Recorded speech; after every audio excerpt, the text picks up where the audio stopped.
Hi, my name is Natalie Rhodes, and if you had told me a year ago that my own brother would drag one of his coworkers into court in a desperate attempt to steal a promotion, I would have laughed it off. But here's the thing about Ethan Rhodes. He has always believed the world owed him something.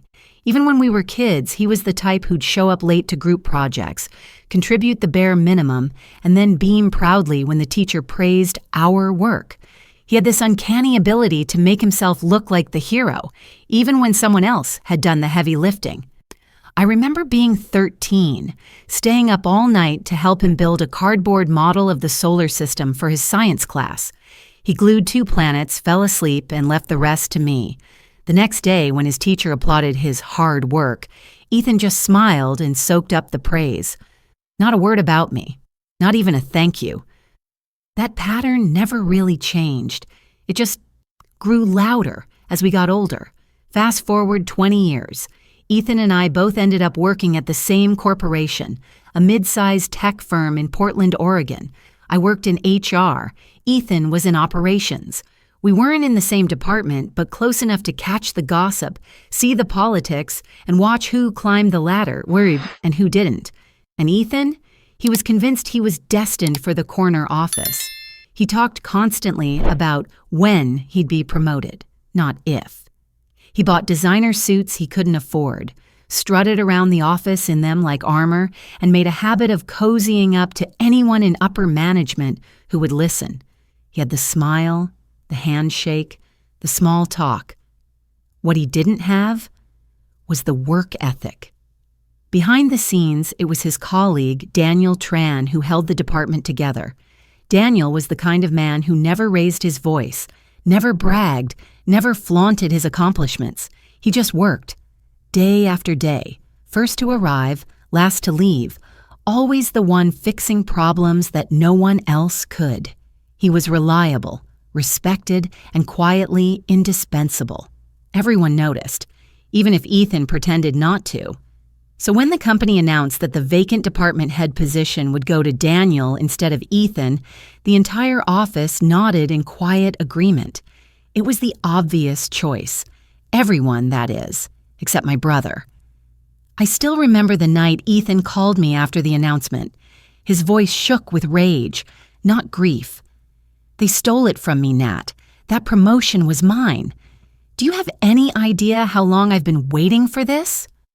I tried to remind him, gently, that promotions are earned, not handed out, that Daniel had the track record, the results, the respect of the team, but Ethan wouldn't hear it. "He manipulated them," he snapped. "He stole credit. He undermined me at every turn. And you know what? I'm not going to let him get away with it." At the time, I assumed it was just another one of his rants, the kind that usually ended in sulking and self-pity. But this time was different. This time, he meant it. 2 weeks later, a summons arrived at Daniel's desk. Plaintiff, Ethan Rhodes. Defendant, Daniel Tran. Claim, professional misrepresentation, career sabotage, and theft of intellectual contribution. My jaw dropped when I heard. Ethan hadn't just complained. He had taken it all the way to court. The fallout was immediate. Ethan staged himself as the victim, crying foul at work and at home. He called our parents, portraying himself as the overlooked son denied his rightful place. And my parents, they believed him. I'll never forget the phone call I got from my mother, her voice sharp with accusation. "Natalie, why aren't you standing up for your brother? You work in the same company. You must know he deserved that position. How could you let them humiliate him like this?" I swallowed hard, keeping my tone calm. "Mom, you don't see what really happens. Ethan doesn't pull his weight. Daniel does." But she wouldn't listen. Neither would my father. To them, Ethan was the golden child, charming, full of potential, always the one to root for. And me? I was the disloyal sister who refused to back her brother. That was what hurt the most. Not the lawsuit, not the gossip in the office, not even Ethan's arrogance, but the knowledge that my parents would rather believe his lies than the truth I saw every single day. Still, I stayed quiet, not out of fear, not to avoid conflict, but because I knew something my brother didn't. The truth has a way of surfacing, and no matter how loud his performance was, no matter how many tears he shed in front of our parents, no matter how polished his lies sounded in court, the evidence would speak louder, and when it did, Ethan would be exposed, not as the victim he pretended to be, but as the man he truly was, entitled, deceptive, and about to face a reality he never saw coming.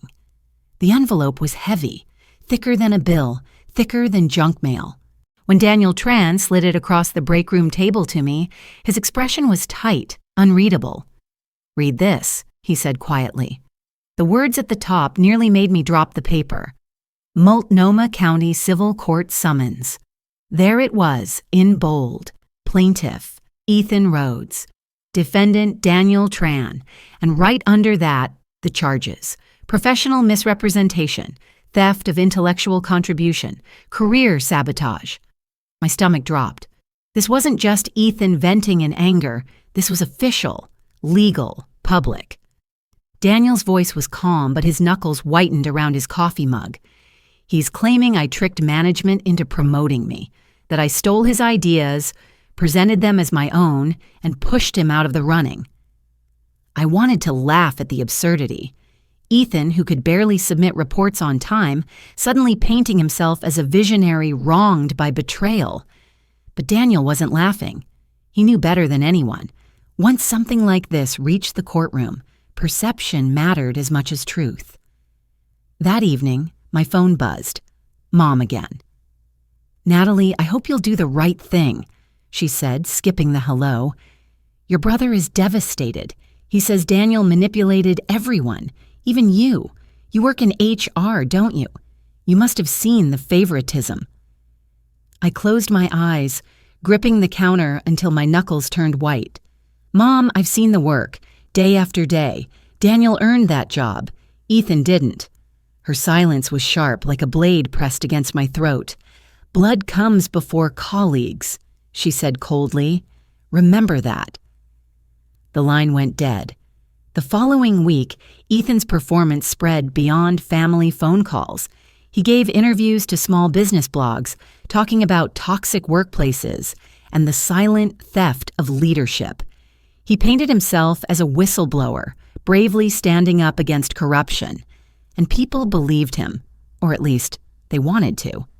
Comments flooded online. Good for him, fighting the system. Too many hardworking men get overlooked for quiet workers who kiss up to management. Hope he wins and gets justice.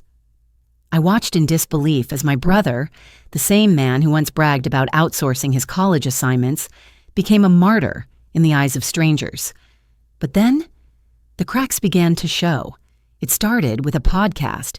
Ethan had agreed to an interview with a local host eager to capitalize on a juicy corporate scandal. I listened out of morbid curiosity, sitting in my car in the driveway, the engine off, the late summer air heavy and still. At first, it was the usual rehearsed lines. I was promised that role.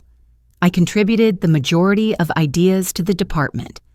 They ignored me because I wasn't the quiet, humble type. But then the host asked a simple question. "Can you give us an example of one project you led from start to finish?" There was a pause, a long one.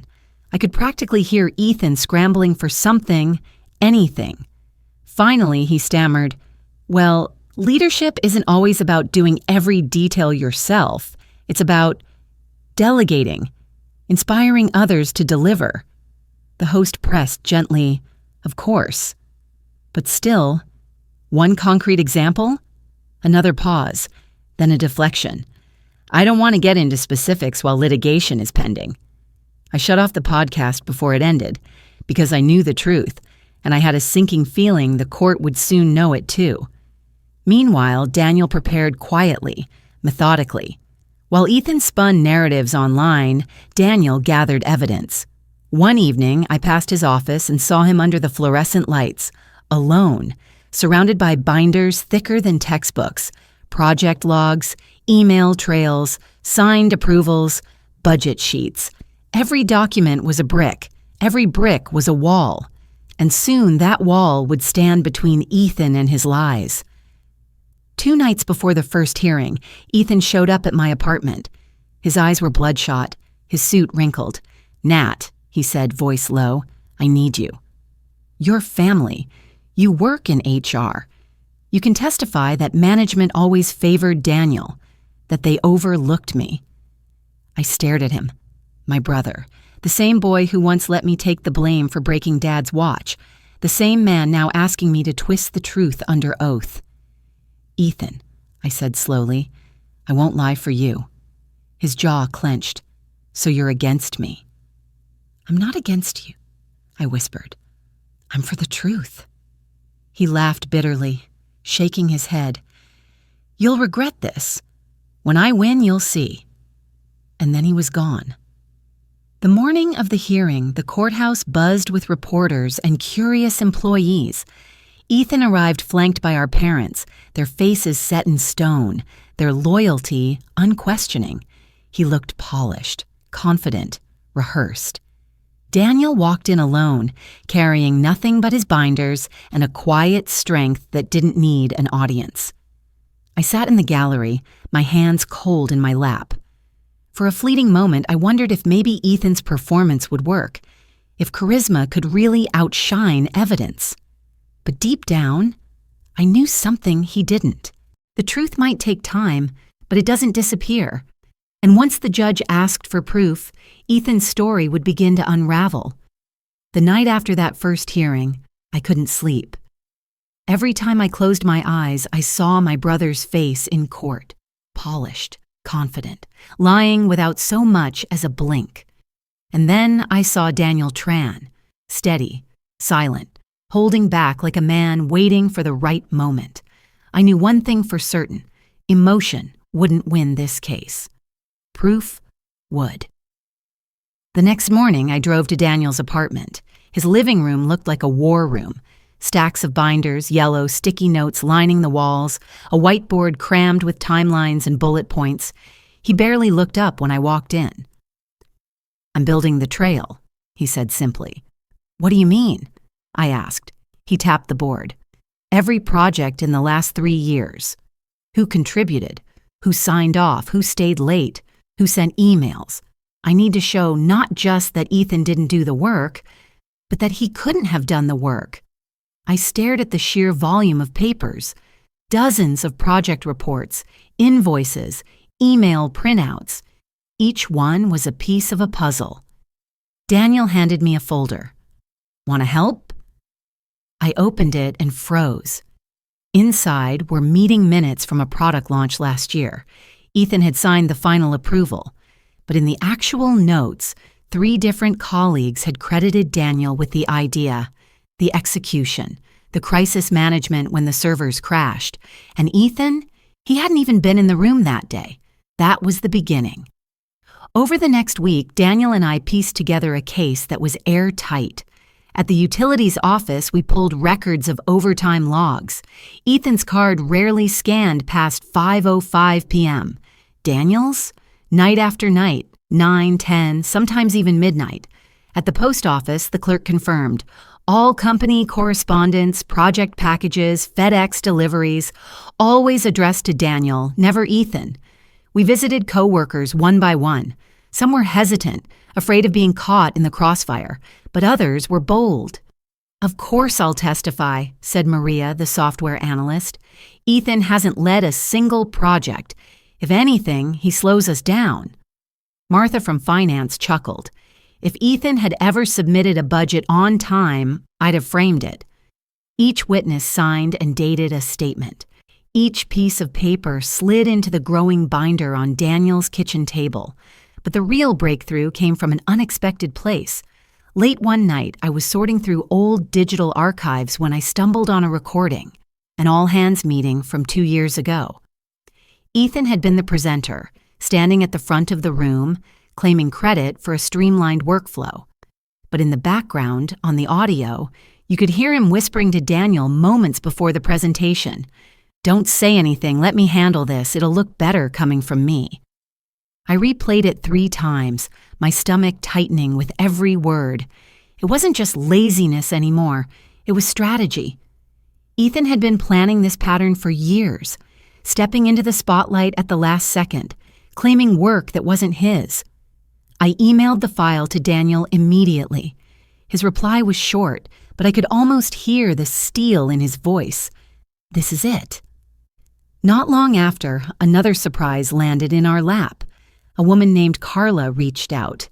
She'd worked as a paralegal at a law firm Ethan had once consulted. "I saw your brother's name in case files before," she said over coffee. "He was trying to challenge our company's hiring practices years ago. Same pattern. Claiming discrimination, manipulation. Always someone else's fault. But I also remember something about your grandfather's estate." My chest tightened.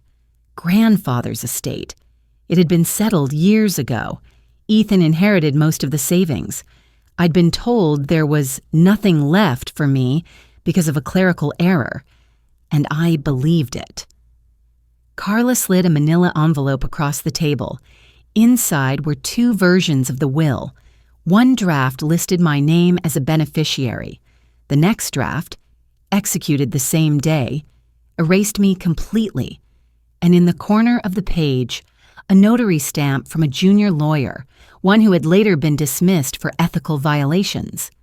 I stared at the pages until my eyes blurred. This wasn't just a lawsuit. This was a pattern. Ethan had been rewriting the narrative of our family and his career for years. By the end of that week, Daniel's living room binder had grown into 3 massive volumes. Deeds of work, every report, every timestamp, every email proving Daniel's role. Witness statements, colleagues, managers, even janitors who'd seen Daniel working late. Recordings and drafts, the all-hands whisper, the estate documents, the contradictory stories. We stacked them neatly, each labeled in bold. Daniel looked at me, exhaustion etched into his face but determination burning in his eyes. "This isn't just about keeping my job," he said. "It's about stopping him from doing this again. To me. To anyone." I nodded. And this time, the proof is on our side. That night, I sat alone in my apartment, flipping through the first binder. The pages felt heavier than paper. They felt like years of quiet work, overlooked effort, stolen credit, finally given a voice. And as the moonlight pooled across my desk, I realized something. My brother wasn't just fighting for a title. He was fighting to preserve a lie he'd built his entire life around. And soon, in front of a judge, that lie would collapse under the weight of the truth. The courthouse looked older than it was. All stone columns and echoing marble floors, as if judgment itself seeped through the walls. I arrived early that morning, binder in hand, my heart pounding like it was trying to escape my chest. Daniel Tran walked beside me, steady as ever. He wore a simple navy suit, nothing flashy, nothing desperate. He didn't need to perform. Ethan, on the other hand, arrived like a movie star. A tailored charcoal gray suit, slicked back hair, polished leather shoes that clicked across the marble like a drumbeat. Our parents trailed behind him, stiff-backed, their eyes cold when they met mine. They didn't say a word, but their silence was louder than any accusation. When the bailiff called our case, the courtroom filled with an odd tension, part curiosity, part spectacle. Employees had shown up, journalists too. Everyone wanted to see if Ethan's story of betrayal would hold up or crumble. The judge, a tall man with silver hair and sharp glasses, scanned the docket. "Rhodes versus Tran," he said evenly. "Plaintiff alleges misrepresentation, theft of professional credit, and sabotage. Defendant contests on grounds of sole authorship and misrepresentation by the plaintiff. Counsel, you may begin." Ethan's lawyer, a slick man named Talbot, stood first. His voice was smooth, practiced, like someone who'd delivered the same speech 100 times. "My client," he said, motioning to Ethan, is not here to destroy reputations. He is here to reclaim what was wrongfully taken from him. For years, Mr. Rhodes contributed the majority of innovative ideas within his department. Yet time and again, those ideas were co-opted, presented by his colleague Mr. Tran, and passed off as his own. This is not only a betrayal of professional trust, but a direct theft of opportunity. Talbot's words hung in the air. My parents nodded, their faces drawn tight with pride and indignation. Then Ethan took the stand. He leaned forward, speaking with the same theatrical precision I'd heard in that podcast interview. I poured my heart into this company, he said, voice quivering just enough to sound sincere. Late nights, weekends, brainstorming sessions, and every time Daniel would find a way to edge me out, to take the spotlight, to claim credit. He left me with nothing but the humiliation of being invisible. He even dabbed at his eye with a handkerchief, as though grief itself were on display. Some people in the gallery shifted uncomfortably, almost convinced he was good, too good. But truth doesn't bend forever. When it was Daniel's turn, his lawyer, a calm woman named Reyes, didn't waste time. She stacked 3 binders on the evidence table with a heavy thud. Your Honor, she said, this case is not about theft. It is about entitlement, and we will prove through documentation and testimony that Mr. Tran was the rightful contributor to every project in question, while the plaintiff, Mr. Rhodes, repeatedly attempted to attach his name without doing the work. The judge nodded. Proceed. Reyes opened the first binder. Exhibit A, time logs. In 3 years, Mr. Tran logged over 1,200 hours of overtime. Mr. Rhodes logged less than 30. If the plaintiff had truly been the driving force, wouldn't the hours reflect that? She slid the sheets to the judge. Ethan's jaw twitched, but he kept his face neutral. Exhibit B, email correspondence. Here, Mr. Tran outlines project strategies in detail. Mr. Rhodes's only contribution is a 1-line reply. Looks good. I'll present it. Murmurs rippled through the room. Reyes wasn't done. Exhibit C, witness testimony. One by one, colleagues took the stand. Maria from software, Martha from finance. Even the janitor who described seeing Daniel at midnight fixing a server crash alone while Ethan hadn't been in the building. Each story was a nail hammered into Ethan's case, but the turning point came with the recording. Reyes pressed play. The room filled with the sound of Ethan's voice from that all-hands meeting. Don't say anything. Let me handle this. It'll look better coming from me. The words echoed like a confession. Ethan's face drained of color. My parents stiffened, their eyes darting nervously as if they wanted to disappear into the wooden benches. The judge leaned forward, expression unreadable, but sharper now. Mr. Rhodes, is this your voice? Ethan swallowed. It's taken out of context? Is it your voice? Yes. And then Reyes unveiled the final blow, the envelope Carla had given us. Your Honor, we also submit evidence of prior misconduct related to estate documents. While not directly tied to this case, it demonstrates a pattern of misrepresentation.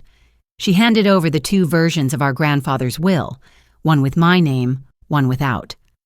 The judge studied them quietly, his eyes flicking toward Ethan. This suggests more than professional dispute, he said. It suggests deliberate falsification. Talbot leapt up. Objection irrelevant to these proceedings. Overruled, the judge said firmly. Pattern is relevant to credibility, and credibility is central to this case. Ethan's mask cracked. For the first time, he looked less like the polished victim and more like what he was, a man cornered by his own lies. By the time both sides rested, the energy in the courtroom had shifted. When Ethan first spoke, the room had leaned toward sympathy. Now the air was heavy with disillusionment. You could feel it. The audience, the employees, even the judge himself. The evidence wasn't just strong, it was undeniable. The judge closed his folder. I will review all submissions and deliver a written decision within 30 days, he said. The gavel struck once, sharp and final. As we filed out, Ethan's eyes darted to me. For a moment, I thought I saw the boy he used to be, the one who laughed with me in our backyard, who made me believe he was better than this. But then his gaze hardened, sliding past me as if I were nothing more than another witness against him. Outside, the autumn air felt like freedom. Daniel exhaled slowly, his shoulders finally dropping. "You did well," Reyes told him. "Very well. Now, we wait." And so we did. But I already knew the truth. Ethan's story had collapsed. The only thing left was for the judge to put it in writing. The letter came on a rainy Thursday morning. I found it waiting in my mailbox, the courthouse seal stamped in deep blue on the envelope. It looked ordinary enough, just a thin packet of papers, but my hands shook as I carried it back inside. For weeks, we'd lived in suspense. Daniel Tran had gone back to his work, quiet as ever, while Ethan spent his time raging online, doubling down on his story of being betrayed by the company. Our parents didn't speak to me at all. When they did call, it was only to ask if I was ready to apologize for not standing behind my brother. And now, finally, the judge's decision was here. I set the envelope on the kitchen table, staring at it like it might explode. My coffee went cold. My pulse roared in my ears. For a moment, I almost wanted to leave it sealed forever, to linger in the space between hope and fear. But truth doesn't wait. With a deep breath, I slid a knife under the seal and unfolded the papers. The decision was clear. The claims of the plaintiff, Ethan Rhodes, are without merit. The evidence overwhelmingly supports the defendant, Daniel Tran, as the sole and rightful contributor to the work in question. I read the words 3 times, my eyes blurring with relief. The judge went further. The court finds the plaintiff knowingly misrepresented his role in multiple projects. Costs of litigation are awarded to the defendant. Additionally, this case is referred to the district attorney's office for review of potential fraud. I dropped the papers onto the table, covering my mouth with my hands. A laugh bubbled up, not a joyful laugh, but the kind that comes when weeks of pressure suddenly snap. Tears pricked my eyes. It was over. Ethan had lost. I called Daniel first. He answered on the second ring, his voice calm as ever. "I've read it too," he said. "We won." "We didn't just win," I whispered. The judge called him out. He saw everything. There was a pause. Then Daniel exhaled, the sound of months of quiet endurance finally breaking. "It's not about winning for me," he said softly. "It's about the truth being seen. That's enough." Later that day, I opened my door to find Reyes, his lawyer, standing in the rain with an umbrella. She looked younger than I remembered, maybe because she was smiling now. "Congratulations," she said, handing me a copy of the ruling. "This wasn't just a dismissal. It's a statement. The court recognized the pattern of misrepresentation. That doesn't happen often. The DA will review it. There could be consequences for Ethan." I nodded, my throat tight. "He won't forgive me for this." "Maybe not," she said gently. "But you don't need his forgiveness. You stood by the truth. That's enough." The phone rang that evening. Caller ID, Mom. I hesitated before answering. Her voice was cool, almost formal. "Well, you got what you wanted." "What I wanted," I said carefully, "was for the truth to come out, that's all." She sighed, sharp in my ear. "Family should come before outsiders." I closed my eyes. Family should come before lies. But Ethan made his choice, and you made yours when you believed him. Silence stretched for several long seconds. Then she hung up. 2 days later, I ran into Ethan in the grocery store parking lot. He was loading bags into the back of a rental car. For a moment, he looked almost normal. Hair mussed, suit replaced by a worn jacket, his face pale in the gray light. When he saw me, his jaw tightened. "You could have kept quiet," he said bitterly. "You didn't have to help him. "You could have told the truth," I replied. "But you didn't." His hands clenched around the grocery bag. "You ruined me." I shook my head. "No, Ethan, you ruined yourself.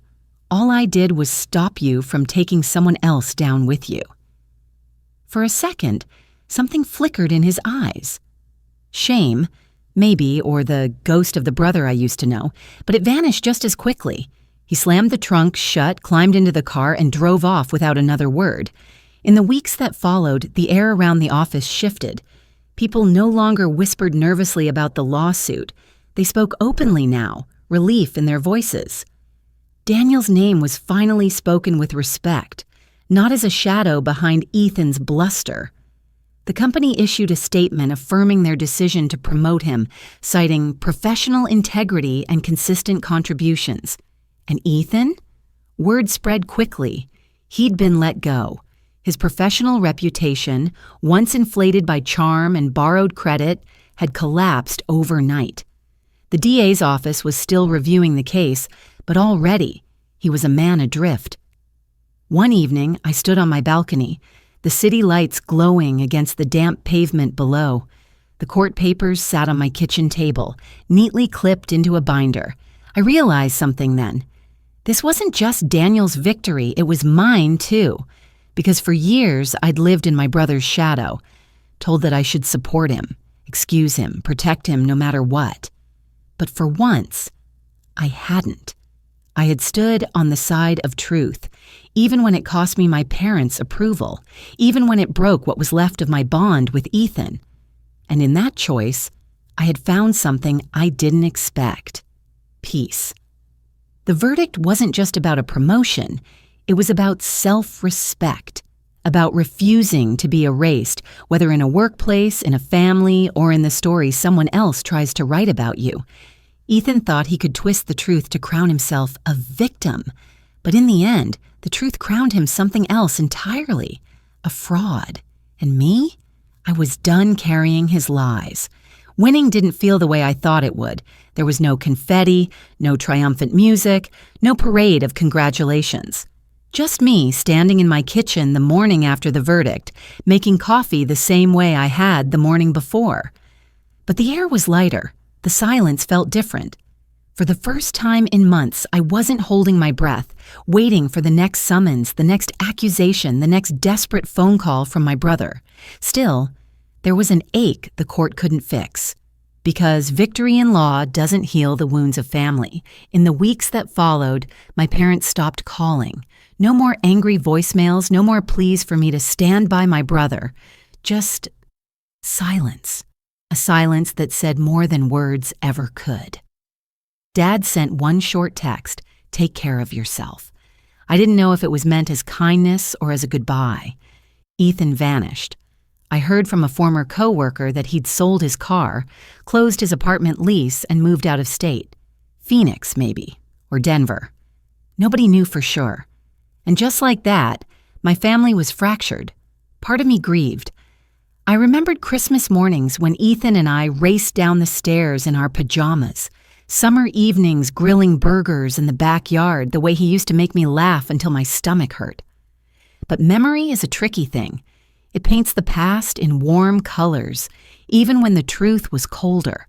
The truth was, Ethan had always taken, and I had always let him, until now.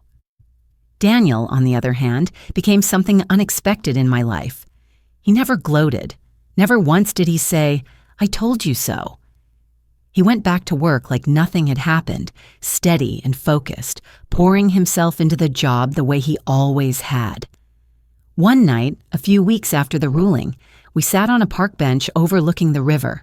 The air was crisp, the city lights reflecting on the water like shards of glass.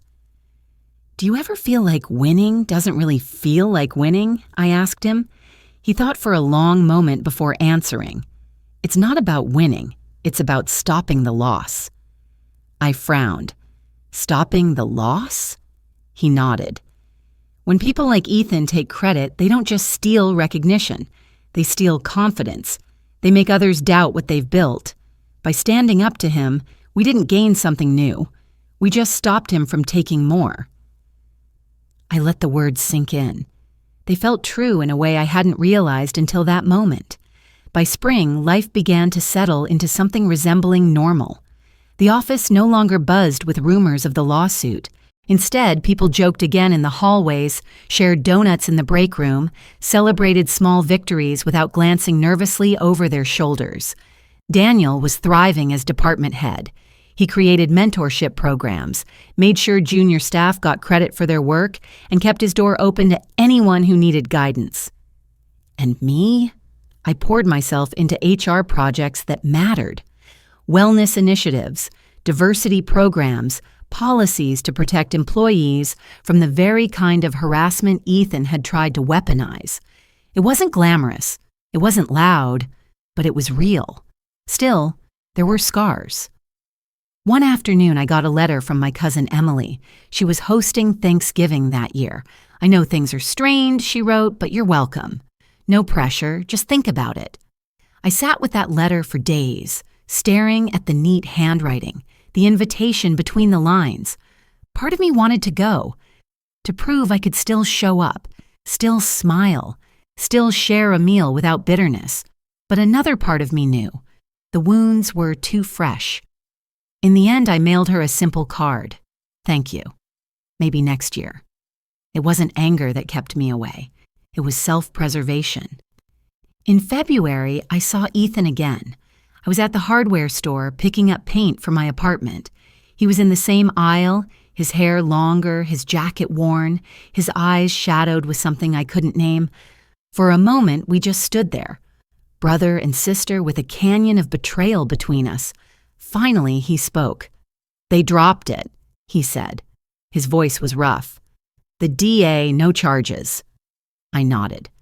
"I figured." He hesitated, shifting the weight of the paint can in his hand. "I didn't think it would go that far. Mom pushed harder than I did."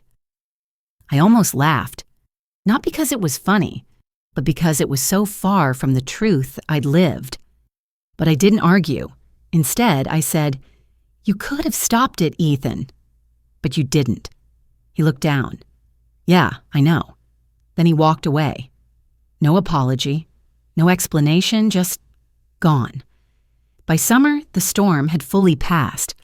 I started hosting small gatherings at my apartment. Co-workers, neighbors, a few friends from the local art co-op. We'd eat on the balcony, swap stories, laugh until the stars came out. It wasn't the family I was born into, but it was a family nonetheless. One built on honesty, on showing up, on sharing instead of taking. I kept the court documents in a binder on my bookshelf, not as a trophy, but as a reminder that standing your ground is never easy. A reminder that even when the people closest to you betray you, you can still build something solid enough to last.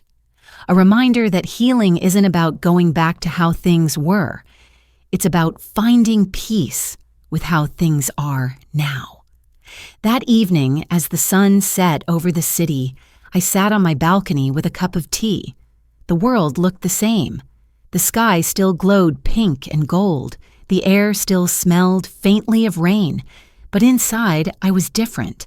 I had lost a brother in more ways than one, but I had gained something more valuable: myself. Because in the end, this story wasn't just about a lawsuit or a promotion. It was about self-respect, about refusing to let someone else erase the truth of your life, and about the quiet strength it takes to hold on when the world tells you to let go. And that was my story. A story not just about a courtroom or a promotion or even a broken family bond. It was about something deeper. The courage to stand your ground when lies threaten to erase your truth. My brother thought he could rewrite the story. He thought charm, performance, and entitlement would outweigh evidence. But in the end, the truth spoke louder. This wasn't just about a title at work. It was about self-respect, about choosing not to be silenced, and about realizing that sometimes the family you build through honesty and respect matters more than the family who chooses deception. So if you've ever felt overlooked, If you've ever been pressured to give up what you worked for, remember this. You don't need permission to protect what's yours. You don't need to shout to be heard. The truth, steady and quiet, will always find its way out. Thank you for watching. If this story spoke to you, please like, share, and subscribe. Because every voice deserves to be heard, and every truth deserves its light.